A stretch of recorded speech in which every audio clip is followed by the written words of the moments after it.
وہ کہتے ہوئے اٹھی اور وہاں سے جانے کے لیے مڑی جب اسے مرجان کی آواز سنائی دی۔ میرا نمبر آپ کے پاس موجود ہے، آپ جب اچھے سے سوچ لیں تو جواب دے دیں۔ وہ شاید کچھ اور بھی کہہ رہا تھا لیکن وہ اس کی انسنی کرتی وہاں سے نکل گئی۔ اس کی زندگی کم مذاق تھی جو شادی بھی مذاق بنا لیتی۔ کب تک وہ مردوں کے ہاتھ کا کھلونا بنی رہتی؟ 8 بجے کا وقت تھا جب اسامہ بھائی کے سسرال گئے ہوئے تھے سارے۔ گھر میں وہ اکیلی تھی۔ کھانا کھانے کے بعد وہ کچن میں گئی، فرج کھولا اور جو پانی کی بوتل نکالی۔ وہ واپس پلٹی تو بے اختیار اسے 2 قدم پیچھے ہونا پڑا۔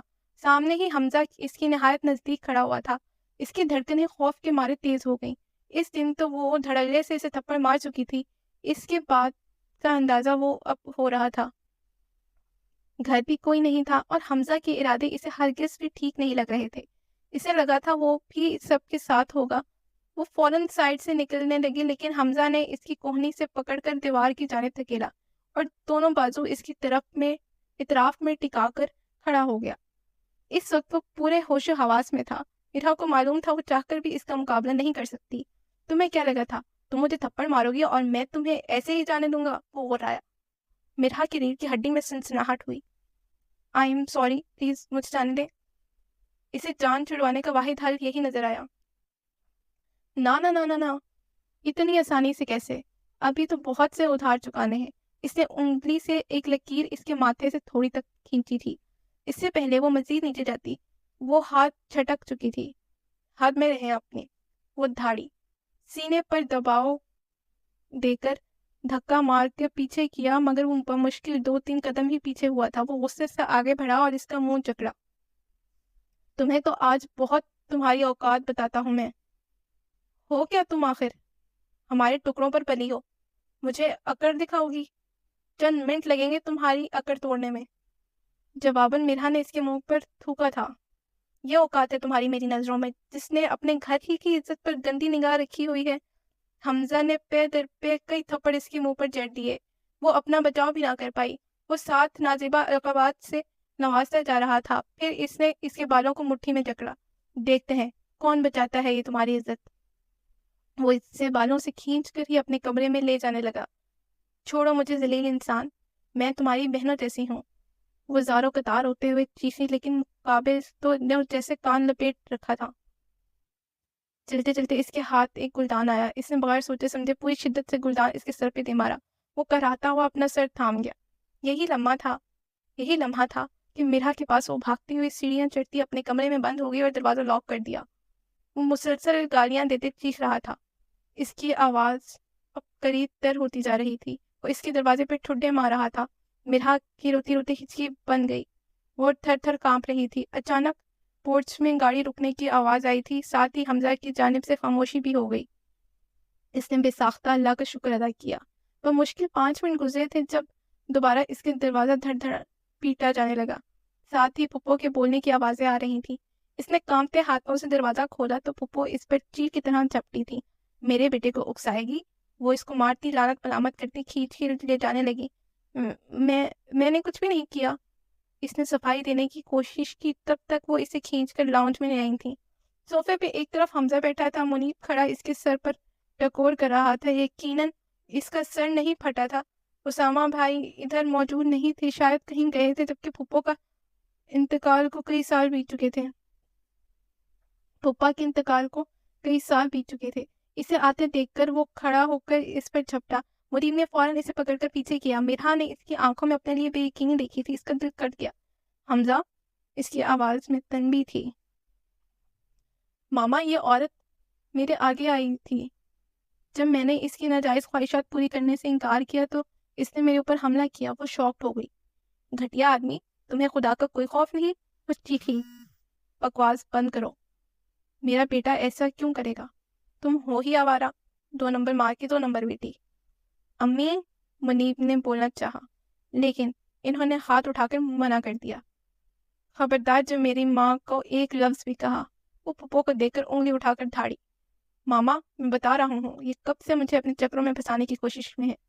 یا تو اب میں اس گھر میں رہوں گا یا یہ۔ آپ کو اپنے بیٹے کی کرتوتوں کا پتہ ہے تبھی اس کی طرف داری کر رہی ہیں۔ گھٹیا ماں کا گھٹیا بیٹا۔ یہ ہاتھ اٹھا دوبارہ اس کے منہ پر چھاپ چھوڑ گیا۔ تجھے تو میں بتاتی ہوں، نکل یہاں سے، جب در در کی ٹھوکریں کھائے گی تب پتہ چلے گا۔ وہ اسے کھینچتے ہوئے باہر لے گئی۔ اس نے مڑ کر صاف ایک نظر منیب کو دیکھا جو نظر چرا گیا۔ وہ اس کو پسند کرتا تھا اور یہ بات وہ جانتی تھی، لیکن اس نے کبھی اس کی محبت کو بڑھنے نہیں دیا تھا کیونکہ وہ کبھی بھی اپنی عزت پر بات نہیں آنے دے سکتی تھی۔ آج منیب کی محبت کا امتحان تھا لیکن وہ آگے نہیں بڑھا۔ اس کے لیے اس کی ماں زیادہ اہمیت رکھتی تھی۔ وہ رخ موڑ گئی۔ پھپھو اب اسے باہر دھکا دے رہی تھی۔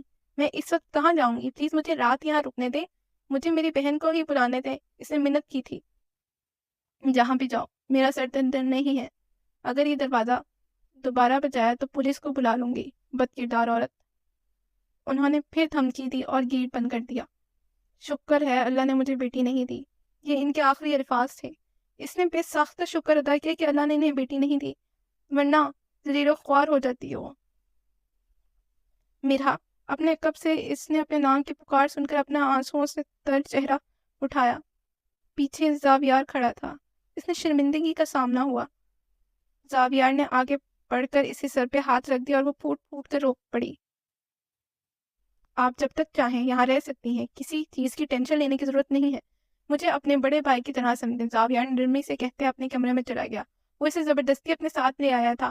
اس نے تمام پچھلی باتیں بھی ان دونوں کو بتا دی تھی۔ سدرا نے اسے حوصلہ دیا۔ وہ بہت نرم دل کی مالک تھی۔ سدرا نے ابیہا کو کال کر کے پورا واقعہ سنایا تھا۔ ابیہا نے آج رات اسے وہیں رکنے کی ریکویسٹ کی تھی۔ وہ بلا جھجک مان گئی۔ کل ابیہا اپنے شوہر کو سب بتا کر اسے وہاں سے لے جانے والی تھی۔ سدرا اسے ابھی کمرے میں چھوڑ کر گئی تھی۔ وہ خاموشی سے بیڈ پر بیٹھی ہوئی تھی۔ آنسو رک چکے تھے۔ اس کے نصیب میں صرف آزمائشیں لکھی تھیں۔ وہ اس کی نظر اپنے پاس پڑے موبائل پر گئی۔ جب پھپھو نے کمرے کا دروازہ بجایا تھا تب اس نے اپنا موبائل کپڑوں میں چھپا لیا تھا۔ اسے کچھ دنوں سے ایسے ہی بری وائبز آ رہی تھی۔ اس نے موبائل اٹھایا اور بغیر سوچے سمجھے ایک نمبر پر کال ملائی۔ بیل جاتی رہی، دوسری جانب سے کسی نے فون نہیں اٹھایا۔ اس نے کئی بار نمبر ملایا لیکن جواب موصول نہیں ہوا تھا۔ تھک ہار کر اس نے کوشش ترک کر دی اور وہ چت لیٹ کر چھت کو گھومنے لگی۔ جو کچھ ہوا تھا اس کا دماغ ابھی تک قبول نہیں کر پا رہا تھا۔ آنسو ایک بار پھر بہنے لگے۔ وہ جتنا اپنی قسمت پر روتی کم تھا۔ سدرا کی بات کرنے پر اس نے ابیہا سے بات کی تھی۔ اس کے اندازے سے اسے نہیں لگا تھا کہ وہ زیادہ دن اپنی بہن کے گھر رہ سکتی ہے، اور جو کرنا تھا اب اسے خود ہی کرنا تھا۔ اس کی سوچوں کا تسلسل کال کے رنگ پر ٹوٹا تھا۔ اس نے موبائل اٹھایا۔ متعلقہ بندے کی ہی کال تھی۔ 2-3 گہری سانسیں لے کر خود کو نارمل کیا اور کال اٹھائی۔ مجھے آپ کی آفر قبول ہے۔ بغیر ادھر ادھر کی باتیں کیے وہ مدعے پر آئی تو مرجان چونکا۔ اس کی آواز نم تھی، یقیناً وہ روئی تھی۔ مجھے امید نہیں تھی کہ آپ مجھ سے رابطہ کریں گی۔ وہ حیران تھا۔ ان کی ملاقات کو 3 دن گزر چکے تھے، لیکن میری بھی کچھ شرطیں ہیں۔ وہ اس کی بات نظر انداز کرتی ہوئی بولی، میں سن رہا ہوں۔ وہ میں آپ کو لکھ کر بھیج دوں گی۔ وہ معمولی سی ہیں لیکن جو سب اس سے اہم ہے وہ یہ ہے کہ وہ 2 دن بعد یعنی اس جمعے کو سادگی سے نکاح رخصتی کرنا چاہتی ہوں میں۔ اتنی جلدی؟ وہ اس کو دوبارہ حیرت ہوئی۔ مجھے کسی قسم کے ہنگامے نہیں کرنے۔ 2 مہینے کی شادی پر پیسے لگانے کی کیا ضرورت؟ اس جمعے کو آئیں اور نکاح کر کے لے جائیں، اس نے کہا اور کال کاٹ دی۔ دوسری طرف اسے ابھی تک حیرت ہو رہی تھی۔ اس کے اندازے نے اس بات پر مہر لگا دی تھی یقیناً کوئی نہ کوئی بات تو لازمی ہوئی ہے، لیکن وہ کندھے اچکا گیا۔ اس کا کام ہو رہا تھا، کافی تھا۔ باقی چیزوں سے اس کا لینا دینا کیا تھا؟ صبح ہوتی ساتھ ابیہا سے اسے اپنے ساتھ لے گئی۔ اس کے بہنوئی کا وہی رویہ اس کے ساتھ اچھا تھا۔ تھوڑی دیر میں ہی سدرا کی کال نکاح کے پیغام کے ساتھ آئی۔ مرحا سے پوچھنے کے بعد وہ بھی مطمئن ہو کر ہاں کر گئی تھی۔ نہ جانے مرجان نے کیا کہہ کر سدرا کو اتنی جلدی منایا تھا۔ وہ کل والے واقعے سے انجان تھا۔ ان دونوں نے جا کر پھپھو سے بات کی تھی۔ وہ اسے اپنے گھر رکھنے کو رضامند نہیں تھی تو کم از کم ان کو بتا ہی دیتی۔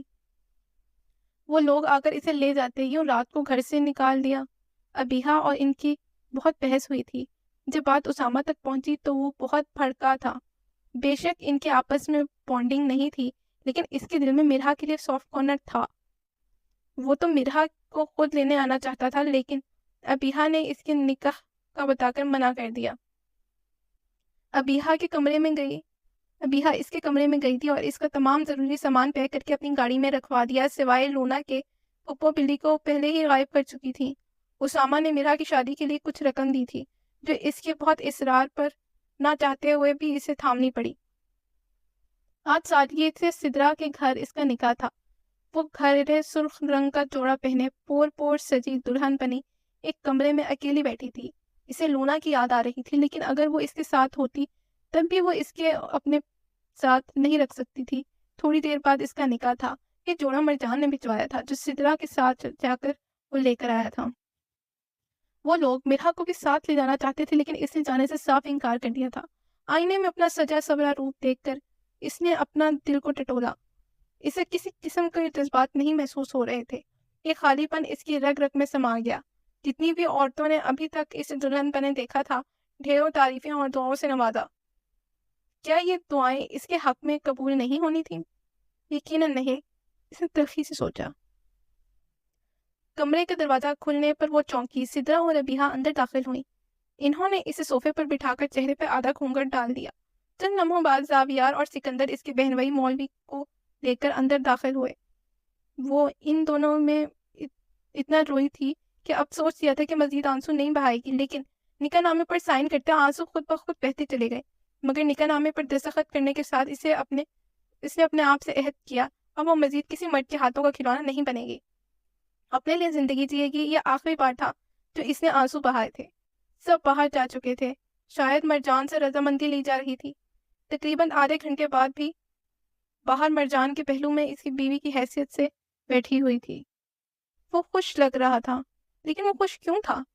شاید وہ پریٹینڈ کرنے میں اچھا تھا۔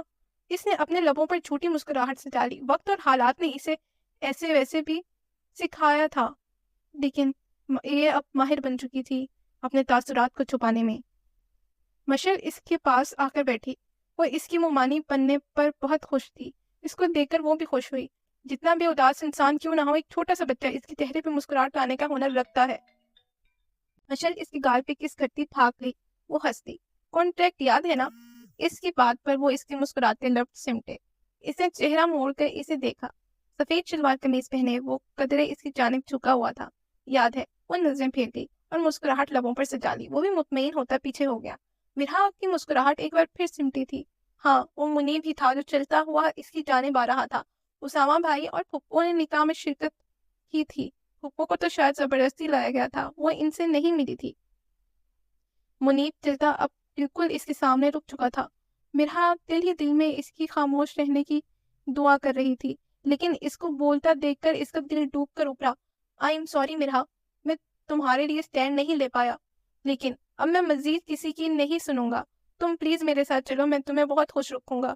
میں بہت محبت کرتا ہوں تم سے۔ ایکسکیوز می، کیا بکواس کر رہے ہیں آپ؟ مرحا کے بجائے مرجان بولا۔ اس کا چہرہ سرخ ہو گیا، جبکہ مرحا کے ہاتھ پاؤں سن ہو گئے تھے۔ تمہیں کس نے بلایا؟ پلیز مرحا، میرا یقین کرو۔ اف، مرجان اس کے روبرو کھڑا ہو گیا۔ یہ کئی لوگ ان کی طرف متوجہ ہو چکے تھے۔ مرحا، تم میرے ساتھ چلو۔ اس نے مرحا کا ہاتھ تھاما۔ یہاں مرجان کی برداشت ختم ہو گئی۔ میری بیوی کو ہاتھ لگانے کی جرت کیسے کی تم نے؟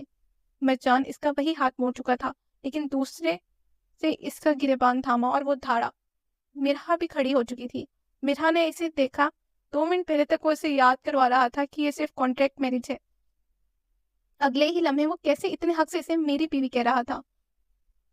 تو طلاق دو، پھر میری بیوی بن۔ اس کی بات مکمل نہیں ہوئی تھی، مرجان نے اس کے منہ پہ مکہ جڑ دیا۔ اپنی اوقات میں رہو، مرحا میری بیوی ہے اور رہے گی۔ وہ دونوں گتھم گتھا ہو چکے تھے۔ اسامہ اور زاویار نے فوراً آگے بڑھ کر انہیں الگ کیا۔ مرجان پر مشکل زاویار اور دانیال کو قابو میں آیا۔ وہاں تماشا لگ چکا تھا۔ اسامہ منیب کو کھینچتا وہاں سے لے گیا تھا۔ پیچھے ہی پھپھو بھی چلی گئی تھی۔ تقریباً 10 منٹ بعد اسامہ واپس آ کر معافی مانگی تھی۔